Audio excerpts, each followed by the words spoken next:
চুরি যাওয়া আরও 3টি মোটরসাইকেল উদ্ধার করতে সক্ষম হয়েছে মধুপুর থানার পুলিশ। সোমবার গভীর রাতে পেট্রোলিংয়ের সময় মাগুন সর্দার পাড়ার রাস্তার পাশে জঙ্গল থেকে 3টি মোটরসাইকেল উদ্ধার করে পুলিশ। খবর নিয়ে জানা গেছে আগরতলা শহরের বিভিন্ন এলাকা থেকে এই মোটরসাইকেলগুলি চুরি হয়েছিল। রাত্রে আমরা অন্যান্য দিনের মতো মোবাইল পেট্রোলিংয়ে আমাদের পিএস এরিয়া থেকে বাইরে যাই মোবাইল করার জন্য। একটা সময় মোবাইল করতে করতে আমরা মাগন সর্দার পাড়া দিয়ে একটা গল্লি রাস্তায় ঢুকি গাড়ি নিয়ে।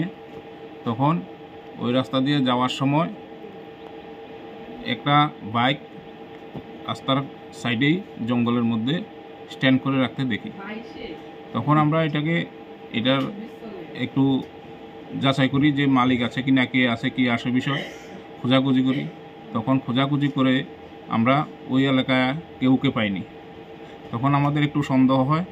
এরপরে আমরা ওই এলাকারই গভীর জঙ্গলে আরও তল্লাশি আরম্ভ করি। তল্লাশির সময় আমরা ওই জায়গা থেকে একটু দূরে জঙ্গলের মধ্যে আরও 2টা বাইক পাই। স্যার, রাত আনুমানিক কয়টা নাগাদ হবে? রাতে এটা প্রায় ভোর হয়ে গেছে, 4টে সাড়ে 4টে নাগাদ হবে। এরকম অভিযান সবসময় চলে? এরকম অভিযান আমরা আজকে কয়েকদিন, বেশ কিছুদিন যাবতই জারি রেখেছি। এই বাইকগুলির নাম্বার স্যার পাওয়া গেছে? হ্যাঁ, 3টা বাইকের নাম্বার আছে, রেজিস্ট্রেশন নাম্বার সঙ্গে লাগানো আছে। নাম্বারগুলি স্যার?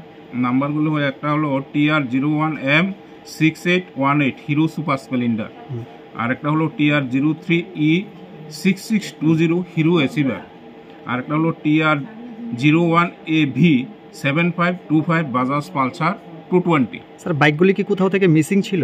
এগুলি আগরতলা থেকে দেখেছি, পরস্পর জানতে পেরেছি ওগুলি আগরতলার সাইড থেকে মিসিং হয়ে গেছে।